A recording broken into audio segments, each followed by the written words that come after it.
eSuite's 10-week e-commerce accelerator is now open for enrollment. Our very first accelerator earlier this year was a huge success, with 54 graduates who are now putting their skills to use to further their e-commerce careers. Over 10 weeks, I personally will take you through the fundamentals of e-commerce, from strategy to marketing, tech, finance, supply chain, and more. We've made this course 100% remote and flexible to fit around your busy life, with recorded live classes, an active community, over 20 cheat sheets, and more than 600 pages of e-commerce content. But the best part is, you get to meet and connect with some of the best and brightest up-and-comers in e-commerce in Australia. Enrollments are now open, and class kicks off on Tuesday, August 23. So, whether you want to enroll as an individual or, sneaky hint, persuade your boss to enroll the whole team, head on over to esuitetalent.com.au/accelerator to enroll online today. I hope to see you in there.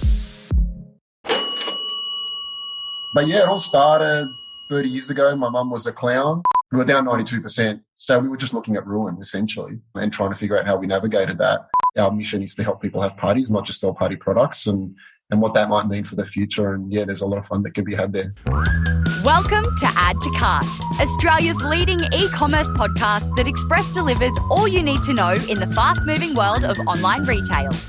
Every week, Nathan Bush from eSuite and an e-commerce industry expert will share the news, research and insights that you need to know to keep you at the top of your game.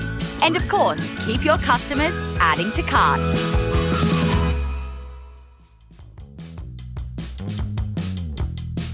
Hello and welcome to Add to Cart. My name is Nathan Bush, host of Add to Cart and director at e-commerce talent agency eSuite. Now, we don't have guests on too often that are happy to call their mum a clown, but today's guest can, because their mum was a clown. Dean Salakas is the CEO and the chief party dude at The Party People. Going online way back in 1999, Dean and his brother are leaders in the party space with a physical store and over 30 team members. Dean is and has been a figurehead in the Australian e-commerce industry for so many years, and it was a delight to have him finally join us on Add to Cart. We actually lined up this chat while on the dance floor at the Online Retail Awards. Who said romance is dead? Now, despite knowing Dean for some time, I always pick up something new every time that we talk. And in this conversation, we cover why he thinks marketplaces are the today opportunity for many retailers. We also talk about his approach to acquiring customers via search and how that's changed over the years, way back before he started writing a thesis on Google Ads, before Google Ads even launched in Australia. And we go behind the scenes on what really happened when he pitched The Party People on Shark Tank in 2015. Very revealing. And if you need anything else, Dean gives his tips for the hottest Halloween costumes this year. And thankfully, podcast host isn't one of those costumes. So thanks to our partners, Shopify Plus and Packleo, here's our conversation with Dean Salakas, CEO and chief party dude at The Party People. Dean, thanks for joining us on Add to Cart. You are the chief party person at The Party People, and I think we saw that in full force on the Warriors dance floor a couple of weeks ago. Yeah, look, it's a hard job. Someone's got to do it, but, I got out there and had a bit of fun. Mate, how much fun was that? That was so good to have everyone together. No, it was. It was a good night. It was a good night. And we'll leave it there. We won't say anything more. Yeah, leave it at that, yeah. Now, you've been in the business, and I think you have the longest tenure of anyone that I've had on Add to Cart. You've been in the business since you were 4 years old. Oh, yeah. Your whole life's been a party. That's it. That's true. A true story. Can you give us the overview? I know it's a long story, but give us the overview of how you came into the Party People and who the Party People are today. Yeah, good question. So, the Party People, we're a party store. We sell balloons, decorations, costumes, all that sort of stuff for a party. But yeah, it all started 30 years ago. My mum was a clown. She was, catering for kids' parties. There's not many people that get away with calling their mum a clown. No. Well, you know what? Used to get teased for it too. So that's interesting. And she decided she wanted to open up a party shop. And at the time, I think I was 3 or 4 years old. And, as a family business, you get pushed into working in the family business. So, they had me there sitting on a little kid's chair, putting sand in bags, which would become the weight for balloons, essentially, to hold them down on the table. Wrap them in coloured cellophane. It was a bit of an arts and crafts type thing. And I got paid 5 cents each time I made one. So, yeah, very, very much slave labour. But they, but it taught me a lot. And I really actually appreciate it now, what was going on there. And, yeah, I mean, as I got older, I won't go through my whole career. But, certainly as I got older, I got a driver's licence. I would do deliveries on weekends. But while I was in high school in 99, my mum had this crazy idea of launching a website. when around just after the .com boom, bust. And, she said, yeah, you figure it out. We spoke to our IT guy who did our computers and all that in store in our POS system and said, how do we build a website? And he said, I know some uni students that might be able to help you. They're studying this stuff. And at the time, you get someone in IT to build your website. Yeah, there was nothing off the shelf, right? There was nothing off the shelf. There wasn't even e-commerce platforms. There wasn't an e-commerce industry. There wasn't anything. It was just, you get IT to do stuff because it's IT. It's coding. It's got to be IT. What was your initial reaction when your mum said, go on, can you make this? I thought it'd be pretty fun, I thought this is pretty fun. To be honest, a lot of it was like adding products and because, we built a content management system. So that was a bit of fun, sitting in with these uni students. I felt pretty important that I was helping my mum build this website thing.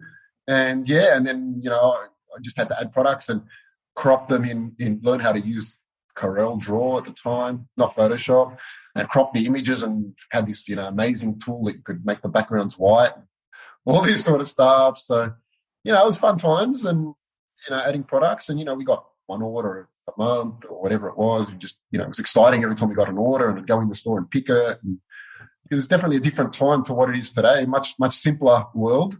Then we take the orders up to the local post office. We drive them up there. Drop them in. There was no e-parcel back then or anything like that. Knew the local Indian postie by name and had dinner at his house every weekend. We were supporting his business in the end because we were doing so much volume. So he was loving it. So he gave a little back and looked after us and all that sort of stuff. So, yeah, it was an interesting journey. And then I actually went and got a career at Woolworths, but I'd still work at the Party People on weekends, help my parents out. And, and then, about 2006, I think my parents decided they wanted to sell the business. I was pretty happy with my career at Woolworths. I was doing pretty well and, pretty ambitious, if you want to call it, and loving where things were going. So I was happy there. And my brother was in exercise physiology. But, my mum finally got a buyer after a year. And my brother just said to me one afternoon while we were working in there on a Friday afternoon, actually. So I went from Woolies into the shop to help them pick orders at night. And this was one Friday afternoon. And my brother's like, why don't we buy it? Like, this online thing's got some legs and you're a business analyst, you can do that stuff and do all the spreadsheet stuff because I can't do that. And I'll manage the people because that's what I do best. And we said, let's give it a go. I don't want to die. I guess the whole thing, and, Gabby talks about it in his book, but, it's one of those things where you just don't want to have regrets. I had that, whole mentality that, look, I just want to give this a go. I don't care if it's the wrong career decision or not. It could be a disaster, but I'd rather do that and make a bad choice than not do it and regret not giving it a go and selling the business to someone else, when I really just felt in my heart that there was a real opportunity here that we could do a lot with. So yeah, we made that decision in a half-hour quick chat on a Friday afternoon, and yeah, away we went. And you've set that up perfectly in that you've got this career at Woolworths, and I've done a little bit of digging, and yeah, you're a superstar. You're on the trajectory of a big corporate career there. Won a few awards there too, actually. Exactly. So what was your biggest hesitation in going back into the family business and to a certain point leading into the unknown, like putting all your chips in on e-commerce? I think part of my success at Woolies was the fact that I just love the challenge and love the impossible and love the uncertainty. I got promoted there to a new role that had no team and, I created a whole department around it. And, I love that. I had 2 promotion options. I could have gone into finance and I'd actually already been offered a role and I'd already accepted it internally. And then I got offered this new role from a new team and I was like, oh, what are we going to do here? And they're like, we don't know yet. I'm like, all right, I love it. Let's do it. And, that just shows a lot about my personality. I love that. So the fear of going into the business probably wasn't there. I was probably more excited by the challenge. Where the fear probably was failure a little bit in that we were going through GFC. So there was a lot of uncertainty around whether the business would, how we deal with that environment. And so I quit Woolies about 5 times, actually. I quit and they're like, we can keep you. This is what we can do for you. Keep on 4 days. I'm like, all right, I'll stay 4 days and work in the Party People afternoons and night times and make it my side hustle. And Then I quit again. I'm like, I've got to leave. I've got to get into this business. It's just too hard doing this. And they're like, oh, we can bring you to 3 days. Let's do that. And so I quit a few times and they held on to me. And then I got to a point where I'm like, no amount of money or contract or anything's going to keep me here. I want to just give this a good red hot go. And finally pulled the plug around 2009. Ever scrolled through an e-commerce packaging website for fun? Nah, me neither. Until today. Packleo is putting the joy into the packaging game. So let's play a game. I'll tell you the name of the Packleo product and you have to try and guess what kind of product they are. Fairy floss, compostable mailer, queen bee, honeycomb padded mailer. Here we go. Gummy shark, water activated tape. Now, if my jaded self thinks that this packaging is fun, imagine what your customers will think. Packleo is also eco-friendly, Australian-owned and operated, with same-day dispatch and 14-day returns. Now that's pure joy for everyone. Check out the Packleo range of e-commerce packaging options at packleo.com. That's Packleo, Packleo, packleo.com. Tell us where the Party People is at today, for those who may not have, used the Party People or come across yourself. Yeah, so today we've got Australia's largest party store in Drummoyne. We've also got the online business, and we're doing a bunch of stuff with marketplaces as well. We got about 30 staff, depending on time of year, 25 to 35 staff.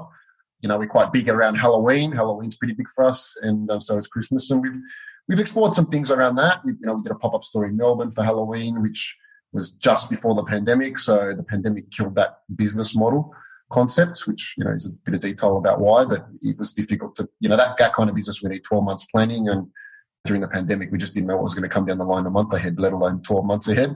So that was not going to keep going. So we've shelved that for now. But again, even this year was too risky. So we'll look at it again next year. Christmas is quite big for us. So we do a lot of seasonal stuff around, sporting events, tennis, cricket, football, NRL, all that sort of stuff. So yeah, anything that's a celebration, we love it. We want to see if we can help people make it memorable. What's your biggest seller or category? Oh, I get asked this so much. Balloons are our biggest seller, yeah. But it does depend on time of year. We have Halloween, spiderweb is the best seller. During Australia Day, the Australian hand flag wavers, they're the best seller. So it does depend on time of year and what's going on. So what's best seller every day of the week is not what's best seller for that month, essentially. Yeah, really fluid business throughout the year, I could imagine. Yeah. And you mentioned the pandemic there. We don't like to kind of labor on it too much, but for you, I could imagine that would have had a really big impact with parties in lockdown and all that sort of gear. Tell us about that time for you and the big decisions you had to make over the last 2 or 3 years to pull your business out the other side in a really healthy position. Yeah, we could talk all day about that, I think, but because, there's been so many stages of the pandemic now, if you'd have took this 12 months ago, it would have been an easy conversation. But now it's like every stage has been a different journey. But, the first stage was, we got hit by COVID and 92% down straight away, overnight. And that was crushing, we didn't know what the future meant. We were locked down and, being 92% down is a pretty big deal. That was, and that's before the government had confirmed what they were going to do with incentives. It's even hard for us to remember back to then, even though that was only 2 years ago. It feels like a totally different time, doesn't it? It's not that long ago. We had no guarantee of any kind of bailout as a business from the government, and we were down 92%. So we were just looking at ruin, essentially, and trying to figure out how we navigated that. We did have an interesting ride, and we had a bit of success. We got lucky with it. First we shit ourselves. Then the next thing we did was, I asked the stupid question. I said, well, what are these 8% of people buying if we're locked down? You can't even have a party. Well, what are they doing? We were sitting in the room with our manager. And they're like, I don't know. I don't know what they're buying, actually. I'm not sure. And so we're like, all right, we'll go find out. So the next day I went into the store, helped serve customers and ask questions of the customers. There was plenty of time on our hands. We didn't have any people in the store. So I had everyone asking these questions of the customers and quizzing them on what the hell they were buying. Within a day or two, we figured out people were buying arts and crafts, basically stuff to do in lockdown, puzzles, games, stuff that we already ranged, but things that they could do at home. We also, in parallel to all of that, we jumped on the sanitizer trend earlier than most. So we were able to get in. We were selling sanitizer. We had stock of it when no one could get it. So we had that as well. So we created this whole coronavirus survival page on our website. So we pivoted the business into helping people with, survive COVID and have fun and mental health in lockdown. It sounds like a whole new Halloween theme, that does. Yes, that's true. Well, maybe that's what I'm merging into this year. Well, funny enough, the last 2 years, we've sold some great costumes for COVID. We've got the syringe, we've got the COVID vaccine costume. They're going ballistic. They're good sellers. And I think they'll be good sellers for a while. Now you can have the monkeypox costume as well. Oh, that's got to be the next one. I've got to get on that trend early. Yeah, there you go. And what was the hardest decision that you've made over the last couple of years? Look, I guess talking to our staff in that phase, we had to make a decision as a business. When all those retailers were closing their doors when they maybe shouldn't have, they're basically just going, landlords, bad luck, we're closing our doors and we're not paying rent. We had to make that decision because from a business point of view, the best choice was to close and stand down all our employees. The best thing from a people point of view would have been to not do that because they all it seemed like they wanted to work. So we were debating whether we go and ask our employees what they want to do. Staying open, putting them at risk, or do they want us to close? And we went and spoke to them in the end. We're a bit worried about that because we're worried what answer we might get. But we thought, it's just the best people decision. And we did that early in the pandemic. So that was the first round. And I think that set the tone for our business, which really helped us to the back end of the pandemic when we asked our employees what they wanted to do. Do you want us to close or stay open? It's your choice. They all but one employee said we want to stay open because we want to stay employed. We don't want to be stood down. And that set the tone because I think that built a lot of trust with our employees that they were scared, they were worried, they didn't know if they were going to have a job next week. And, here we have come and asked them what they want. And then we delivered on that. We stood by them. We were sensitive and it just built a lot of trust because every day, as most CEOs knew during that period, we were all watching the 11 o'clock Gladys update. And then we're going back to the employees and they were saying, well, what does that mean? And we were like, I still don't know because nothing's set in stone. It's just guidance. It's not guarantees. And you heard it at the same time as your team did. Like you're all hearing the same information at the same time, right? So it was a really tough decision to stay open. And it was really tough to decide to consult with employees because we were fearful that could have been the wrong economic decision for the business. But we did it anyway and it paid off. Did you have a decision in your head that you wanted the answer to be when you asked your employees? Or were you generally open to both? No, we're generally open to both. Like as a business, we decided the right economic decision was not to close, but to open sort of restricted hours and do click and collect and stuff. We were worried that they might turn around and say, we'll close the whole business. We don't want to come into work. It's too risky. And we don't want you to fire us if we don't decide not to come into work. So we want you to close it to just make our life easy. That's what we were worried about the answer being because, we thought that would be the concern. We want to make the best economic decision for the business, but they're going to want to make the best decision for their health and not take the risk. And I guess what we probably learned is that they wanted to balance it. They didn't want to just close and take no risk. They were like, well, we still want to earn money. We still need to support a family. And there's risks, but if we're all very careful, and which we were, then there may be ways to mitigate most of it. Yeah. And this isn't, how do I say, a large multinational business. Like your family's income is also on the line here. So you're in the trenches with them, right? Yeah, 100%. That last lockdown we had, that cost us nearly $500,000. And that's my money. That's my money. That hurts and it's painful. And you think of how hard you've worked for years to earn that, put that money in the bank and for it to just be ripped out for something that's without your control or outside your control is heartbreaking, but it was what it was. And I always said to people, they're like, oh, you must be hurting. I'm like, look, it could have been worse. I could have been in international travel. Could have been better. I could have been in home and home office and stuff like that. You just play the cards you dealt and it is what it is. So you've gone through the pandemic and keep in mind, you've been in e-commerce since 1999. You've gone through the pandemic, come out. I won't even say come out the other side. We're still kind of facing it. Still got its challenges, but combining what we saw at Online Retailer a couple of weeks ago was a really great way to get a pulse check of where the industry's at. What's your take on where e-commerce is at and what are you excited about moving forward? Yeah, so look, obviously getting back as an industry probably sets a little bit of an idea of what's happening in party as well. We're all so excited to get back and we all had a bit of fun. We let loose. So that's what's happening in party generally. People are really pumped about getting back. I think in e-commerce, look, it's certainly very interesting. I spoke to a lot of it's interesting talking pre-pandemic. I talk to people and say, did you know, people would say, oh, online, you should be doing more online and going harder and stuff. And I'm like, online's only, 11% of all e-commerce sales. It's not what you think. And they're like, oh, it must be 50%. The uneducated would say that. And you'd be like, no, you go look it up. And then they'd look up and they'd be like, really? I didn't realize that. And, the interesting thing we've seen is that the pandemic, people were forced to shop online. And so that went through the roof. That number completely changed. I don't know what the real number is at any point in time, but the figures came out something around the high, closer to 20, I think. And, we're now seeing it pare back, and you're seeing like the announcement from Shopify recently saying, well, we bet the trend would continue, not flip back to, basically from what I'm understanding is flip back to pre-pandemic trajectory, which was basically e-commerce growing at about 1% a year in terms of clawing, total volume from bricks and mortar. So, I think now it's sitting around the 14%. I don't want to be quoted on it, but I think it's, there's a few numbers. Yeah, the numbers have been floated around that number, and I haven't done a whole lot of research to validate them. But yeah, I mean, we're kind of seeing it bounce back to that trajectory. And I think that's interesting because, there was this, and I wrote a few stories on it, but I think there was this misconception that, now there's going to be an acceleration of e-commerce because, we're going to have 5G. And I'm like, but if 4G didn't move the dial more than 1%, what's 5G going to do? It's going to have a reduced impact rather than an acceleration impact. And people are like, but technology will get better and delivery will get better. And I'm like, these are all marginal points. And that's what I've seen over time. When I first started in e-commerce in 99, you'd make one little change. Like we took over the business and we changed our shipping down to made a flat rate $9.95. And we saw like triple digit growth. And then we did a bit of Google marketing and there was triple digit growth again. And you're getting massive results from small changes. Now it's over time, the changes and the benefits of, decisions you made became incremental and rather than massive. So now, we're always chasing the 1% these days, the 1 extra percent in sales, the 1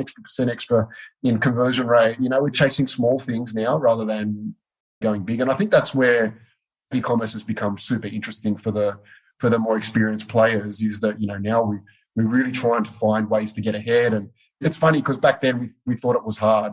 And, now it's really hard because it's so complex and trying to find what's that next avenue. I mean, for us, we're finding a lot of growth in marketplaces at the moment. Mm-hmm. That's a combination of the market changing in how logistics works, and that's then fallen in line with our business model and, we're accelerating growth there. So I think marketplaces at the moment is a huge area of interest for e-commerce because, I would say like 5 years ago, if you asked me where's marketplace going, I would have said, Amazon's going to come and eBay's, and then there's going to be JD and Alibaba here, and that's what a marketplace is, and we're going to have to deal with that. But what I didn't anticipate, and we don't all predict the future, I wouldn't have anticipated that you're going to have the barbecues galores doing marketplace, you've got Woolies, everyone's got a marketplace now, Surf Stitch, all these guys are marketplaces, and it's like, I didn't anticipate that personally. I mean, maybe some people did, but I just didn't think that was where the battleground was going to be today. And I thought it was going to be the Amazons and that was the area. So, I mean, that's kind of interesting. And I think it's a shift in my thinking to go, oh, crap, my trajectory was wrong in terms of where I thought the market was going. It's actually going in that everyone's going to be a marketplace. And what does that mean? We're going to have consolidation because, there's almost like there's two different types of marketplaces. There's the Amazons, eBays and all that. And then there's just the retailer, which, some of these are going to dilute their branding because, if you're selling party supplies and we decide to be a marketplace and we're selling all sorts of stuff from heavy machinery to tractors and all that stuff, do we start diluting our brand? And then what does that mean for the long term? Do we everyone ends up like an Amazon, and then is that the long-term future? I don't really know, but it's certainly an area of short to medium term where how do we capitalize on this shift that maybe retailers didn't anticipate and take advantage for now, and then start thinking about the long term on how we might adapt. Because, I think a lot of retailers are fearful of marketplaces going, but then we're going to go put our products into Amazon, and then they're going to figure out that they're good sellers and go direct to the supplier, or they're going to go and bring their own brand in. Look, maybe, but our approach has been, look, why don't we make money to get to that point rather than let someone else make money to get to that point, I love that quote. And I think you're absolutely right. There's the big retail, big box marketplaces, and then there's still the specialist kind of, not niche always, but specialist marketplaces. Do you feel the power for marketplaces is based on expanding the product and the SKU count? Or do you feel the value of a marketplace is in being able to incorporate different brands and product options?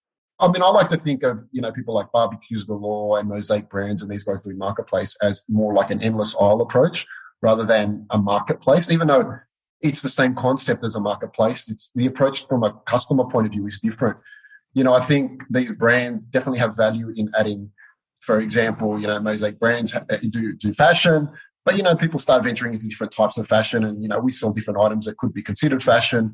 So that gives them almost access to the full breadth of fashion that's available. And I think there's value in that for brands. It triggered a really great example that Angus, the CEO of Barbecues Galore, an online retailer. So we're selling on there. We sold some costumes the other day on Barbecues Galore. Did you? So, what kind of costumes on Barbecues Galore? Oh, I didn't look properly, but I saw some orders on the desk this morning of costumes, and I'm like, oh wow, they're buying everything. I can't believe they're going on a Barbecues Galore and searching for costumes, but they are. Surely it's the novelty aprons when you're cooking at the barbecue. There's those too, but we're talking like full-on costume. I think it was a Dalmatian costume or something random like that. That's hilarious, because it made a lot of sense when he explained it, because he was saying that, with their marketplace there, he's sometimes surprised himself when he logs onto the site and sees what's available. And he goes, yeah, look, if you're having a party or a big barbecue, it makes sense that, hey, you might want a speaker. And we're never going to stock speakers ourselves, but it makes sense for our marketplace, for our costumes, whatever it is. But he's like, sometimes it goes way too far. And the fine line is, how do you make sure that your marketplace is definitely honing in on your specialist area rather than being a catch-all of everything and diluting your message? Like, I think Harvey Norman's doing that quite well. We're also potentially going to do some stuff there, but they're keeping it very narrow. They're not listing everything, They're not going to list our Hens Night stuff on there, So that's fair enough. And, we respect that. We'll send them what we've got and they can pick and choose. And I believe a lot of these guys are manually reviewing and picking products to go on their platform. So it's not automated and just, let's list everything. It is curated. And I think there is a lot of value in that for them. Amazon and all that's different. I think they're all, I don't know where the value proposition is. You've got eBay that sells everything, secondhand goods, firsthand, whatever. There's that type of marketplace. There's Amazon, which people value the delivery. So maybe that's where people go when they want delivery. There's Alibaba, when people want the cheapest they can get and don't care if they get it in 3 months. So they've all got different value propositions for the customer. And I don't exactly know how that'll all play out and how they'll fit into a particular niche. But there's definitely value for the customer. And, they're all differentiating a little bit that provides different value for different types of customers. And do you consider Amazon a competitor, or do you just let them do their own thing and stay in your, do your own race? Look, they're a competitor and a potential avenue for sales. I think long run they're a competitor, but again, like I said, I'd rather make money on the way up and then compete with them in the long term. Plus, our market is, I'd like to think, and I think everyone probably thinks the same. So I'm sure some people will say you're saying the same thing as everyone, but I think we're somewhat defendable to marketplace. And the reason for that is that on a marketplace, if you go and buy a packet of party hat, if you're having a Minions party, which is all the rage at the moment, you're going to go get a Minions party hats and plates and cups and all that sort of stuff.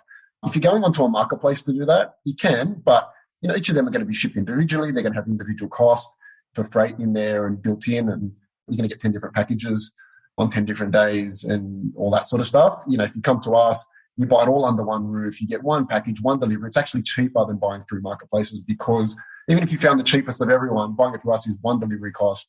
It's cheaper. We basket it up. It all goes in one box and it gets shipped to you. There's value in that for the customer, and customer wants to curate the range rather than hit and miss from a marketplace.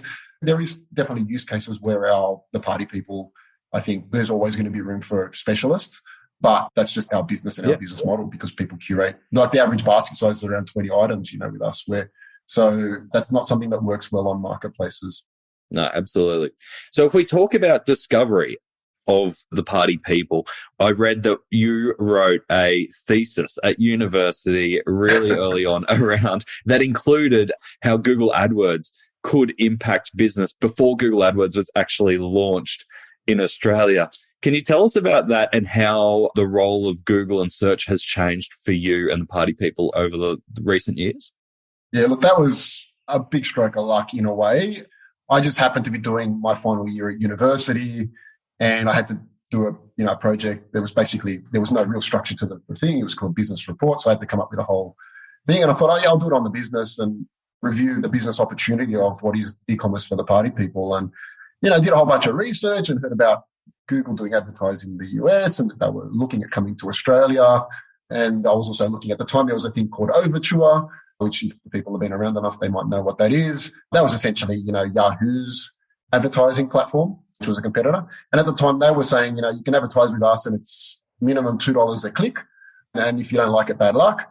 Google was like, no, open marketplace bid whatever you want, and that's how it'll work when it launches. So we got on board and we were Google's first customer, and we were paying 1 cent a click because there was no one there. So we could pay whatever we want, and it didn't matter. And we didn't go down the Overture track, but they changed their tune after a while, realizing the failure in their strategy and trying to overcharge.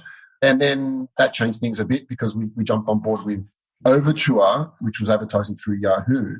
And then Bing started to become big as an option. And I thought, oh, Bing, how do we get on Bing, And without saying too much and getting anyone into too much trouble, my account manager at Overture was leaving, and he was like, oh, you could potentially geo-target, because we had coffees and lunches and stuff like that. And he's like, I wonder if you could geo-target Australia and advertise out of another country for Bing, And I was like, oh, that's a brilliant idea. Let's try that, So we went and tried that, spoke to Bing in the US. They said, oh, maybe we could do that. Let's try, talk to your Singapore office. So we spoke to Singapore, and they're like, yeah, we could do that. So, yeah, I was advertising on Bing before they even launched in Australia. And again, back to arbitraging that 1 cent a click. Don't they seem like dream days? Oh, man. And we still thought it was hard back then, But yeah, no, they were good times. And, it's a shame they're not still here today, but, it was good times. Is paid search still a dominant channel for you? It's still a channel. I'm not sure the exact split between, at the moment with marketplaces growing for us, it's still a pretty good channel, but, marketplaces are a strong growth area. Our website has some good organic traffic as well. And yeah, there's the paid stuff, which over time sort of fluctuates depending on what competition's doing as well. Yeah. And if you're writing that thesis today around what kind of emerging technology might have an impact on retail, things that we're not even seeing here in Australia yet, does anything come to mind that you would be keeping an eye on apart from marketplaces? Look, I'd say definitely, yeah, probably marketplace and how that evolves is one. But I guess the other thing is, probably more around bricks and mortar and what's happening in that space, because it's still, I think my view of the e-commerce world is that e-commerce will continue to grow as a percentage of sales, but I think we're seeing the curve go like this rather than accelerating. I think we're going to get to a point of saturation. I don't know where that is, but I think we're going to get to a point. For those listening, we've got a Dean flattening off the curve with his hand. Oh yeah, that's not seeing the video. So yeah, I think we'll see eventually e-commerce hit a point of saturation, and I think we're not far off that. And then I think that's when people will realize that bricks and mortar is a huge part to play. So I think we're going to see a whole bunch of tech in bricks and mortar land, which is why we're seeing people like Afterpay and ZipPay and all that trying to push into the bricks and mortar spaces, because they realize that's where the money is long term. And I think, going to see technologies like, I'm on the advisory board for disclosure of a scan and go technology, for example. Personally, I believe that's the future, particularly for small to medium businesses. The big companies will do potentially the Amazon Go, where you walk in and cameras follow you and you just pick stuff off the shelf and walk out and it charges your bank account. I think scan and go, personally for me, is the reason I'm involved in that, is because I believe that people or small to medium businesses won't have access to that camera technology, or not in the foreseeable future, will be able to afford it. So then you'll have, these small to mediums jumping on a third-party solution like that provides you with an app, and customers can just go onto the app, look up the store, click the store, and then use scan and go to check out and just walk out of the store without having to visit checkout. Makes sense. And does that mean more stores on the cards for the party people? Yeah, we're looking at that at the moment. So there is a few things in the pipeline and that we're trying to do, but yeah, can't say too much about that at the moment. And the deal's not done until it's done type thing. So I can imagine you can have plenty of fun when thinking and designing what new stores might look like. Yeah, it is fun. It is fun to think about. And there's a lot of stuff we've got to think about around strategy as well, around, the fact that our mission is to help people have parties, not just sell party products, and what that might mean for the future. And yeah, there's a lot of fun that can be had there.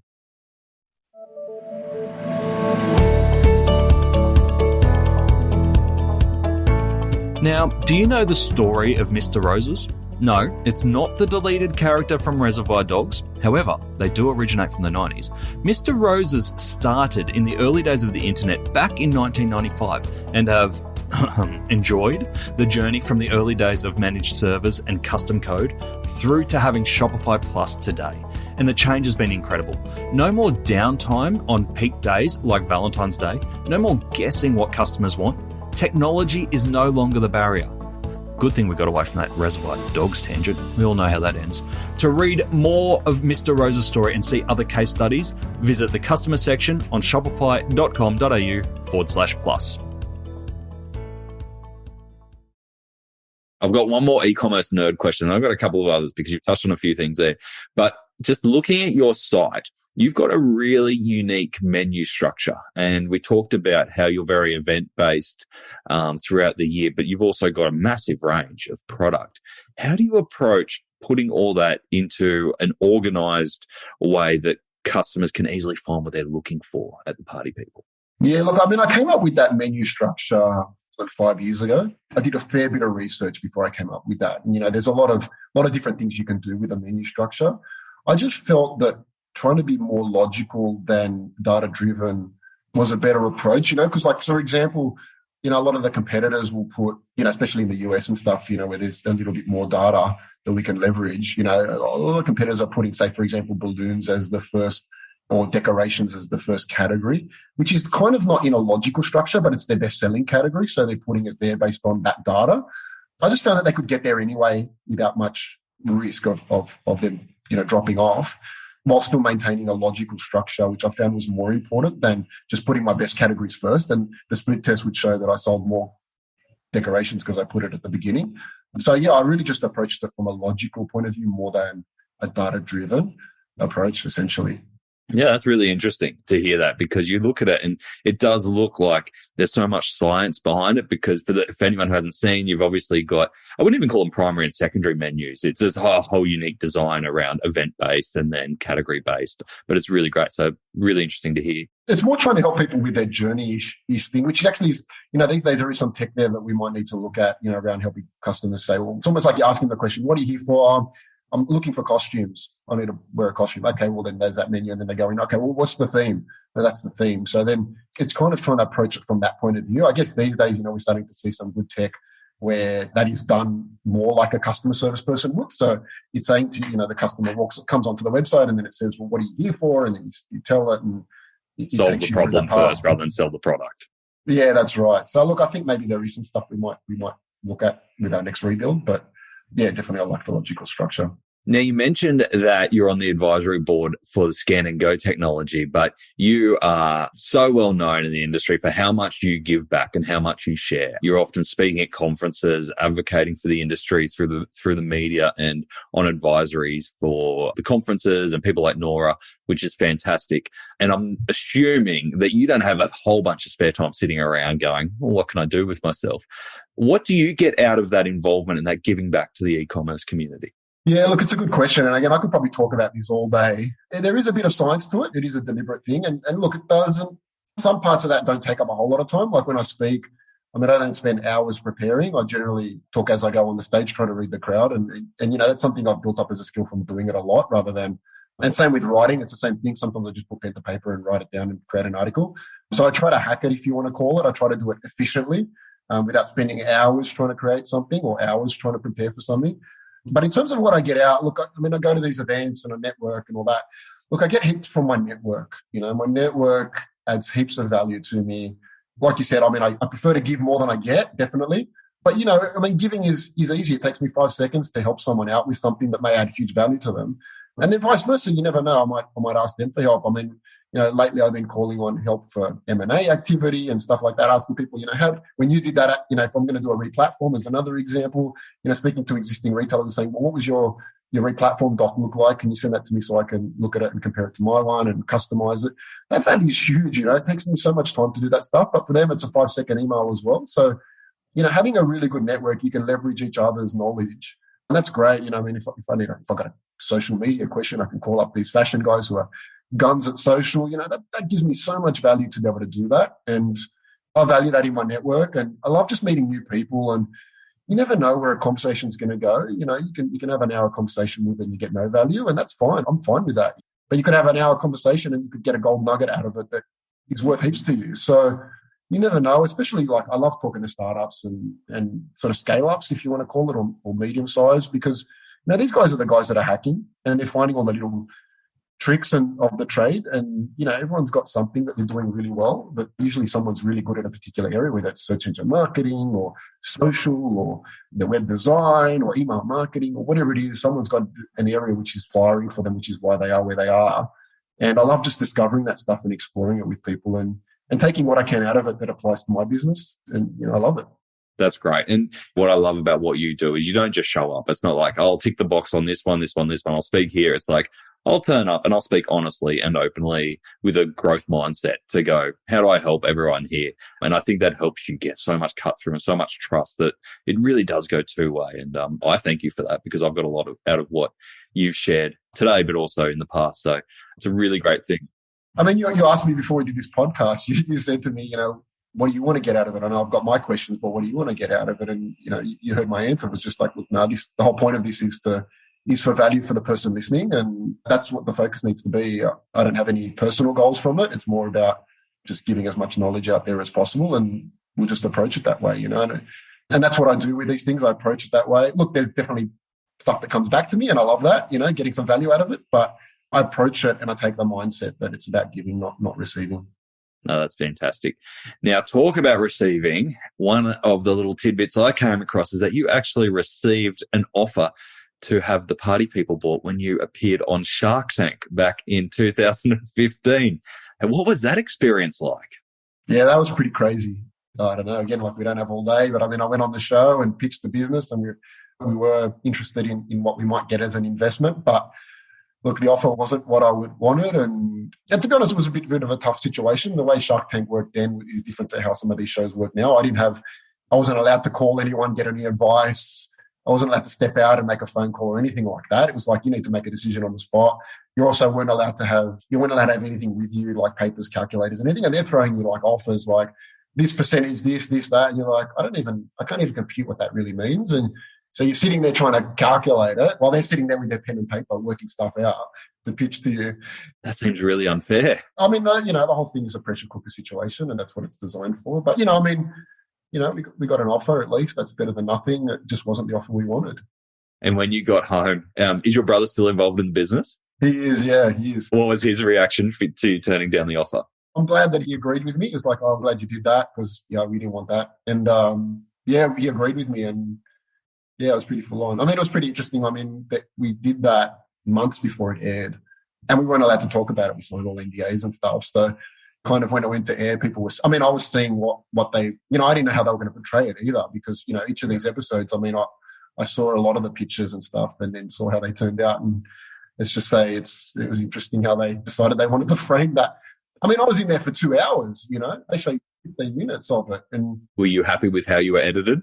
Look, I think it was pretty much down the line. They picked a few bits out and made me look a bit bad or whatever. But they also picked a few bits out and made it a bit more dramatic and made me look good. Yeah. At the end there, they made it all dramatic. Like I turned her down and I shut the door and walked out.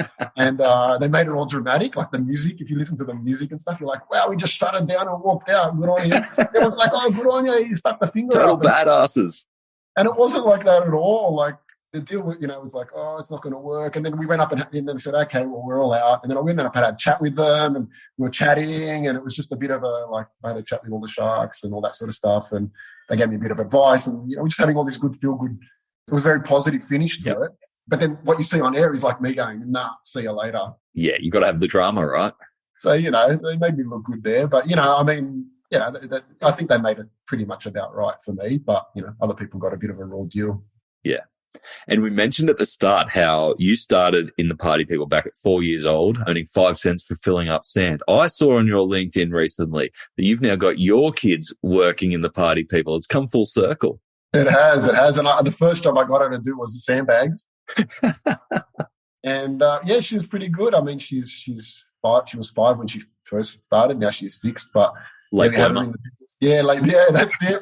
We had her working. It was more COVID that was in the way, but we got her working in the business. It was just so great. I could talk about this a fair bit. It's something I'm actually a little bit more passionate about after doing it with my kid, and then thinking about what I learned from the experience of working in the family business and what values and work ethic it gave me. And then seeing what that means for her and thinking, well, this is actually pretty good. I want to do more of this for her because I wanted to learn I wanted to gain this experience. I wanted to get this work ethic. I want this to be normal for her, and I wanted to be well adjusted later in life. But then also what it brings to the workplace. The workers were loving that my kid was there, and it brought a bit more of a family feel to the workplace. And there was a whole bunch of unintended consequences that were all upside. And like I kind of mentioned on my LinkedIn post, there was a fair bit of hand-holding through that. She's only 5 years old, so there's certainly not productivity value there. I paid her $20 as well. But that's pretty good. Yeah, I didn't get the value out of it that I might have in terms of time and energy from people and including myself. But I think from a day, I'd rather do that than putting her up in a vacation care for a day. I think she learns a lot more from that and gets a lot more value out of that. And I think it's really good for her. So, 100%. Must be so rewarding to get to that point. You've done it yourself and now you're taking your children through it as well. Yeah, 100%. It's great. Dean, I can't let you go without asking you a question around Halloween. It's obviously coming up and you would be well in the midst of planning for it. What do you think is going to be the hot costume this year for anyone thinking about Halloween? Look, I think Squid Game is going to be huge this year again. New episode gets released just beforehand. So I was actually talking with Simon from Culture Kings a little bit about this. We've had a bit of a chat because we've had a few chats over the years about, stuff like this that trends. And yeah, you were definitely on the same page. I mean, I've backed big on it too.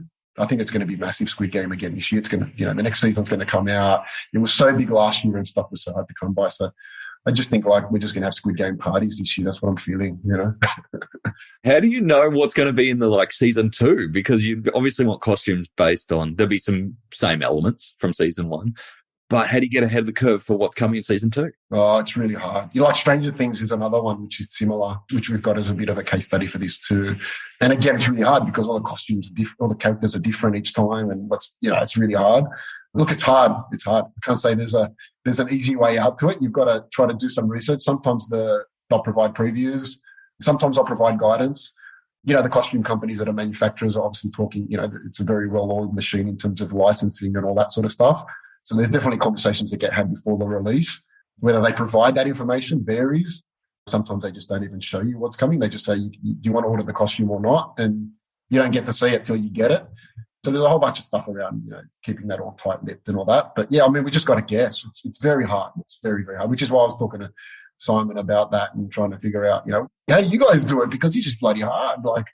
This Squid Game is going to be bigger when the season 2 comes out. And, we started referencing things like Money Heist and how that went for season 1 versus season 2, Stranger Things, trying to reference similar type scenarios and how they played out, and then trying to relate that to this it's very much an art and less of a science, 100%.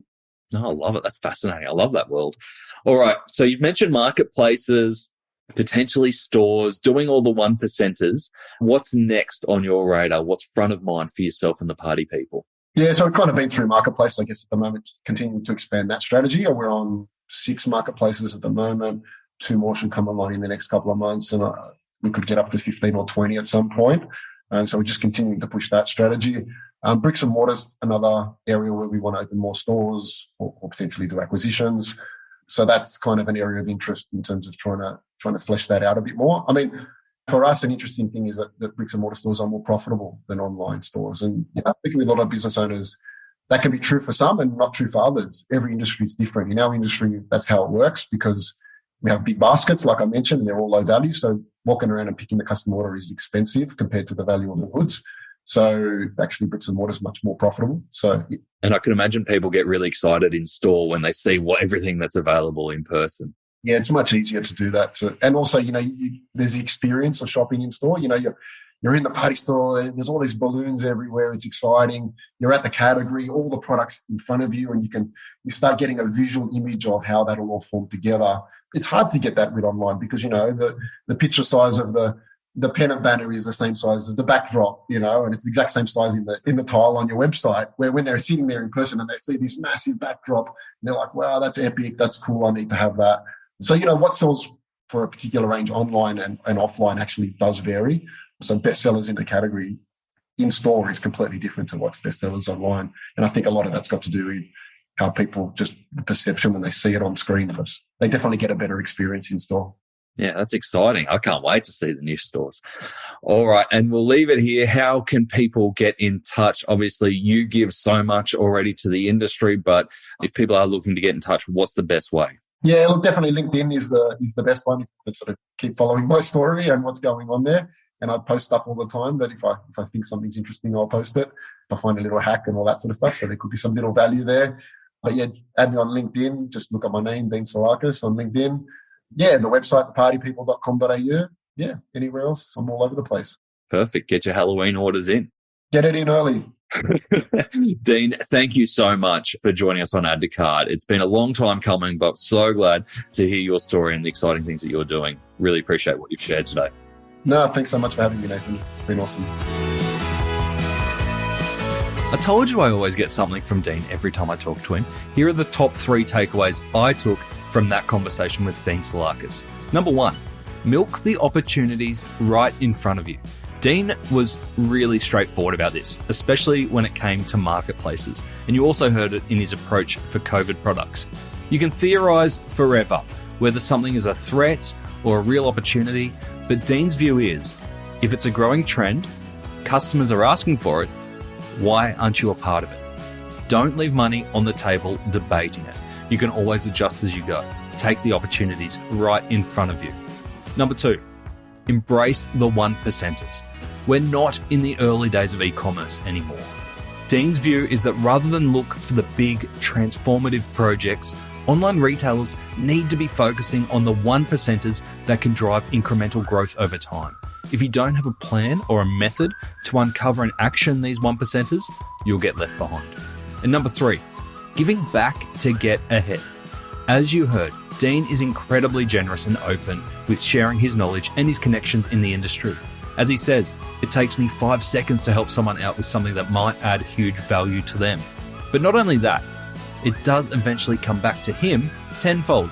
Dean is a great example of giving with no expectation of receiving or benefiting from it long term. So think about how you can share your knowledge, whether that be big things like industry keynotes or smaller day-to-day things like mentoring up-and-coming talent. It all makes a difference and no doubt will come back and help you out sometime in the future. To get the highlights of today's episode, head on over to addtocart.com.au and sign up for our free newsletter. Each Tuesday, we will send Monday's episode summary, links, and discount codes for you to go next level on. And if you're looking to explore your next e-commerce opportunity, come and visit us at eSuite. We're a dedicated e-commerce talent agency connecting the best e-commerce talent with the fastest growing brands in Australia. Head on over to eSuitetalent.com.au where you can download the free e-commerce salary guide and sign up to our weekly e-commerce job emails. Thanks for listening, and until next time, keep those customers adding to cart.